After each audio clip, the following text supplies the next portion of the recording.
ان کے خلاف بھی عہدیداروں کے کام میں رکاوٹ پیدا کرنے، ان کے دھمکیاں دینے کے الزامات کے تحت مقدمہ درج کیا گیا، اور اس پر آپ دیکھیں گے کہ حد یہ ہو گئی ہے کہ یہ بھی الزام عائد کیا گیا کہ ضیاء الرحمان برق کے گھر والوں نے بجلی چوری کی ہے، اس لیے ان پر 1,91,00,000 روپے کا جرمانہ عائد کیا جاتا ہے۔ تو آپ اندازہ کیجئے کہ یہ جانبداری نہیں ہے، یہ تعصب نہیں ہے، اور یہ صرف اور صرف اس لیے کیا جا رہا ہے کہ ضیاء الرحمان برق مسلمان ہیں۔ جی، انتقام سیاست ہے یہ۔ جی جی، اور جیسا کہ اعظم خان اگر بھینساں چوری کر لیتے ہو ان کو جیل میں بند کیا، مرغی چوری کا الزام عائد کیا گیا، مرغی چوری، بھینساں چوری جو ہے نا، اس قسم کی نچلی سطح پہ لوگ گر چکے ہیں جو ہے نا، چونکہ بیکاز مسلم ہیں اور بس یہ ان اپوزیشن پارٹی سے ان کا تعلق ہے۔ جتنا ہو سکے ان کو جو ہے نا جیل میں ڈال دو اور ان کے خلاف کیسز بک کرتے جاؤ۔ جی جی، ادروائز بلڈوزر تو تیار ہے جانا تیار۔ جی جی، تو اس قسم کی اوجھی قسم کی سیاست، نچلی فرقہ وارانہ نفرتی سیاست جو ہے نا کامن ہے وہاں پہ، تو چل رہا ہے۔ بہرحال ناظرین، ایک اور خبر کی جانب ہم آپ کو لیے چلتے ہیں۔ اس خبر کا تعلق بی جے پی کے زیر اقتدار ریاست مدھیہ پردیش سے ہے، اور مدھیہ پردیش میں تانا شاہی یعنی ریڈ ٹیپ ایکٹیویٹیز جس انداز میں چل رہی ہے اور سیاسی قائدین کے درمیان جو سانٹھ گھانٹ ہے وہ ظاہر کرتا ہے۔ مثال کے طور پر آپ کو بتا دوں، RTA روڈ ٹرانسپورٹ اتھارٹی جو ہوتا ہے، وہاں کا ایک کانسٹیبل ہے، اب وہ کانسٹیبل نہیں رہا ہے، اور وہ تقریباً پچھلے سال اس نے والنٹری ریٹائرمنٹ لے لیا ہے، VRS پر اپنی خدمات ختم کر لی ہیں، اور آپ کو یہ بھی بتا دوں کہ اس کی جو تنخواہ تھی صرف 40,000 روپے ماہانہ ہوا کرتی تھی۔ لیکن یہ کانسٹیبل جو ہے، آپ کو بتا دیں کہ اس کے گھر پر کل یعنی ایک دھاوا کیا گیا ہے، یعنی مدھیہ پردیش پولیس نے، اور پھر income tax, Madhya Pradesh income tax اور مدھیہ پردیش لوک آیوکت پولیس نے۔ اور صدیق صاحب، آپ کو جان کر حیرت ہوگی کہ جب دھاوا کیا گیا تو اس کے گھر سے 2.25 کروڑ روپے یعنی 2,75,00,000 روپے کی نقد رقم برآمد ہوئی ہے، 1 کروڑ روپے کے زیورات برآمد ہوئے ہیں، نقد یعنی سونے کے زیورات برآمد ہوئے ہیں اور چاندی کے نہیں، اور 6 کلو چاندی بھی برآمد ہوئی ہے، 60 کلو چاندی برآمد ہوئی ہے۔ اور آپ کو بتا دوں کہ آج پولیس نے قریبی جنگل میں ایک لاوارث گاڑی کا پتہ چلایا، اور اس گاڑی میں آپ کو حیرت ہوگی کہ تقریباً 52 کلو سونا اس گاڑی میں رکھا ہوا تھا، اور جس کی قیمت یہ بتائی جا رہی ہے کہ 40 کروڑ کا وہ سونا ہے۔ اس کے علاوہ اور آپ کو بتا دوں کہ جو نقد رقم ہے، 10 کروڑ روپے کی نقد رقم بھی اس میں موجود تھی، اور پولیس کہتی ہے، اور جو اطلاعات یہاں تک آ رہی ہیں، یہ کانسٹیبل کا نام ہے سوربھ شرما، اور سوربھ شرما کے سیاسی قائدین سے بھی قریبی تعلقات ہے، اور اس کا ایک دوست ہے، اس کا نام ہے چندن گوڑ، اور یہ جو گاڑی ہے وہ چندن گوڑ کی نام پر رجسٹر کی گئی تھی۔ اب دیکھنا یہ ہے کہ پولیس ان دونوں کو گرفتار کر پاتی ہے یا نہیں، یا پھر کانگریس پر الزام عائد کر دیا جائے گا کہ کانگریس کے یہ قائدین تھے۔ جی ہاں، میرے خیال سے صاحب RBI کو سخت ضرورت ہے، RBI ریچ ہو جائیں گی اگر یہ پیسہ سونا ان کو ملے گا۔ تو اس وقت RBI کا جو برا حال ہے، ڈپازٹس کم ہو گئے ہیں، سخت پریشان ہے، سونا کم ہو گیا ہے، تو میرے خیال سے RBI کو جو ہے نا اس سے فائدہ ہی پہنچے گا اگر RBI کے پاس یہ پہنچ جائے جو ہے نا۔ سونا کم ہو رہا ہے، لیکن وزیر اعظم اور سیاسی جو قائدین ہیں ان کے سونے کا کیا ہے؟ نہیں، ان کا تو کوئی حساب نہیں، میں نیند کی بات کر رہا ہوں، نیند کی بات کر رہا ہوں۔ وہ تو نیند برابر کی نیند ہے۔ اور نہیں، انہوں نے کہا کہ میں صرف 3 گھنٹے سوتا ہوں۔ سیف علی خان نے ایک سوال کیا تھا کہ مودی جی آپ بہت تھکے نظر آ رہے ہیں، آپ کتنی دیر آرام کرتے ہیں رات میں؟ تو انہوں نے کہا کہ میں 3 گھنٹے سوتا ہوں۔ جی ہاں، تو یہ سب جو ہے نا بولنے کی باتیں ہیں، سب نیند برابر آتی ہے، ہر چیز چین سے سکون، پورے کامہ ہوتے ہیں، پورے مزے ہوتے ہیں، پورے عوام کی ان کو کوئی فکر نہیں ہے۔ ریاض صاحب، یہ لوگ فکر کرنے والے ہوتے تو اس طریقے سے ملک کی حالت نہ ہوتی آج جو ہے نا۔ عوام چین کی نیند کب ہے؟ کھانا نہیں ہے نصیب، سونا تو دور کی بات ہے عوام کو جو ہے نا۔ جی جی جی، تو اسی حالت میں یہ لوگ، ان کو ہی معلوم ہے کتنا سوتے کتنا جاگتے ہو لوگ جو ہے نا، بتائیے آپ۔ بالکل آپ نے صحیح کہا میرے ناظرین، اس طرح کے اگر واقعات جو ہیں جیسا کہ آپ مدھیہ پردیش میں آیا ہے، اگر یہ کانگریس کی زیر اقتدار ریاستوں تلنگانہ یا پھر آپ دیکھیں گے کرناٹک میں آتا، یا پھر اپوزیشن کی زیر قیادت جھارکھنڈ میں آتا ہوتا، یہ واقعہ پیش آتا، تو BJP کیا کچھ نہیں کرتی۔ تو بہرحال ناظرین، جہاں تک پروین توگاڑیا کی طرف بات کرتے ہیں، پروین توگاڑیا کو آپ کو بتا دوں، آپ یاد ہوگا وشوا ہندو پریشد کے اپنے آپ کو بہت بڑے لیڈر قرار دیتے تھے، اور آپ نے دیکھا کہ کس طرح وہ بے ہوش پڑے ملے، کس طرح وہ بھاگ رہے تھے، اور یعنی لوگ ان کے پیچھے پڑے ہوئے تھے، BJP اور جو RSS کے لوگ ہیں، یہ کہا جاتا ہے، اور ان کی اہمیت اس قدر گھٹا دی گئی تھی کہ وہ روتے ہوئے معافی بھی چاہ رہے تھے اور یہ کہا جا رہا تھا کہ مودی حکومت پر وہ حد سے زیادہ تنقید کرنے لگے تھے، اس لیے ان کے ساتھ یہ رویہ اختیار کیا گیا۔ اچھا ہوا کہ ان کے کپڑے نہیں اتارے گئے، ورنہ کپڑے بھی کہیں پر وہ اتارے جاتے اور وہ برہنہ ہو جاتے۔ تو بہرحال ناظرین، اب وہی پروین توگاڑیا جو کل تک رو رہا تھا اب کل تک سو رہا تھا، اب یہ کہہ رہا ہے کہ ہندوؤں کو مشورہ دے رہا، ہمارے ہندو بھائیوں کو مشورہ دے رہا ہے کہ مسلمانوں کے ساتھ کوئی تجارت نہ کریں، ان کے ساتھ خریداری نہ کریں، یہاں تک کہ جو مسلم آٹو ڈرائیورز ہیں ان کے آٹوز میں نہ بیٹھے۔ ارے اتنی بے شرمی کی حد کر رہا ہے، اور پولیس کیا کر رہی ہے، حکومتیں کیا کر رہے ہیں، اسے فوراً پکڑ کر میں سمجھتا ہوں کہ بڑی بے عزتی کے ساتھ، ذلت کے ساتھ جیل میں ڈھکیل دینا چاہیے۔ ریاض صاحب، یہ سیاسی بے روزگار ہے، جی جی، اس کو سائیڈ لائن کر دیا گیا تھا، سیاسی سنیاد لے لیا گیا تھا، تو اب جو ہے نا پھر سے سرخیوں میں آنے کے لیے، بی جے پی میں آنے کے لیے تڑپ رہا ہے۔ اس قسم کے بیانات دے کے یہ لوگ شہرت حاصل کرنے کی کوشش کرا، لیکن ایک بار آپ کو تو معلوم ہے یہ لوگ جب ٹھکانے لگا دیتے بی جے پی والے، اس کو پلٹ کے بھی نہیں دیکھتے لوگ جناب، ختم، ان کی پالیسی یہی ہے، ختم، ریٹائر کر دو، چلتے بنو، اسکریپ ہے یہ پورا، تو اسکریپ ہے وہ، اس کے بکواس کون سنے گا، اس کی اہمیت کیا ہے بتائیے آپ۔ بہرحال ناظرین، ہم انٹرنیشنل لیول پر جاتے ہیں۔ عالمی سطح پر جو خبر سب سے زیادہ آپ کو بتا دوں کہ وائرل ہو رہی ہے، وہ دو خبریں ہیں ہمارے پاس ہے، ایک تو اسرائیل کے ظلم اور جبر کے تعلق سے، اور دوسرے آپ کو بتا دوں کہ روس کے بارے میں۔ روس کے قازان شہر میں ڈرون حملے کیے گئے اور جس سے 6 عمارتوں کو نشانہ بنایا گیا، اور ایسا لگ رہا تھا کہ یہ 9/11 کا ریپیٹیشن ہے یا اعادہ ہے۔ اور آپ کو یہ بتا دوں کہ یہ شہر جو میں نے آپ کو ذکر کیا ہے، قازان شہر، روسی دارالحکومت ماسکو سے تقریباً 720 کلومیٹر دور واقع ہے۔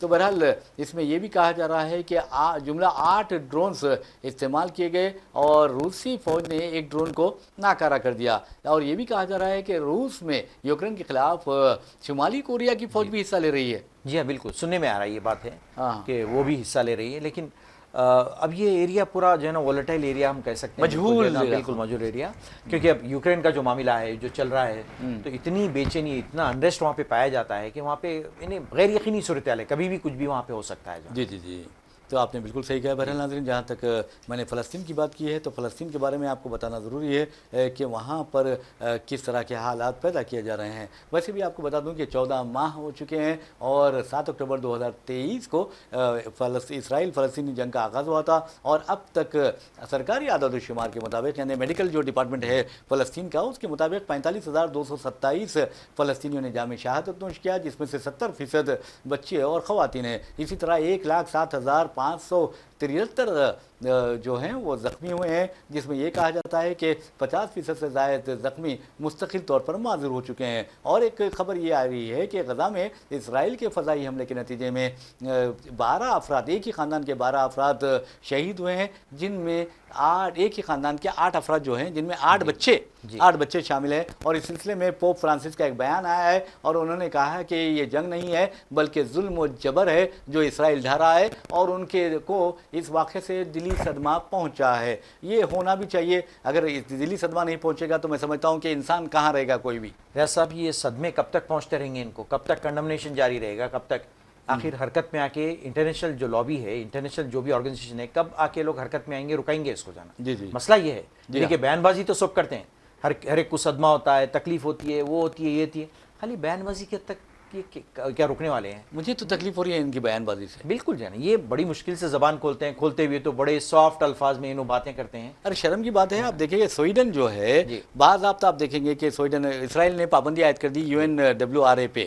اور وہ فلسطینیوں کی مدد کر رہا تھا، اقوام متحدہ کا ادارہ ہے، اس پر پابندی عائد کر دی ہے، تو سویڈن نے فنڈنگ بند کر دی اس ادارے کی۔ جی ہاں، بالکل جو ہے نا، اور سب میں بڑھ کے مجھول جو ہے نا، بالکل ناکارہ جو ہے نا، UNO کو کہہ سکتے ہیں ہم، جی ہاں، خالی ریزولوشن پاس کرو، پھینکتے جاؤ، ختم جانا، اور کچھ بھی نہیں ہے، حرکت کچھ بھی نہیں ہے۔ بہرحال اسے میں سمجھتا ہوں کہ تحلیل کر دینا چاہیے، اب اس کی کوئی ضرورت نہیں ہے، کورس ختم، کوئی اس کی وجہ ہے ہی نہیں، اس کی اہمیت کیا ہے باقی بتائیے گا، سب مذاق اڑاتے ہیں اس کا تو جناب۔ بالکل صحیح کہا ہے۔ بہرحال ناظرین، اسی صحیح بات کے ساتھ ہم اپنا پروگرام خبر و خیال اختتام کو پہنچاتے ہیں۔ اپنے میزبان محمد ریاض احمد اور میرے ساتھی محمد صدیق کو اجازت دیجیے، انشاءاللہ پھر ملاقات ہوگی، پھر بات ہوگی، تب تک کے لیے اللہ حافظ۔ اللہ حافظ۔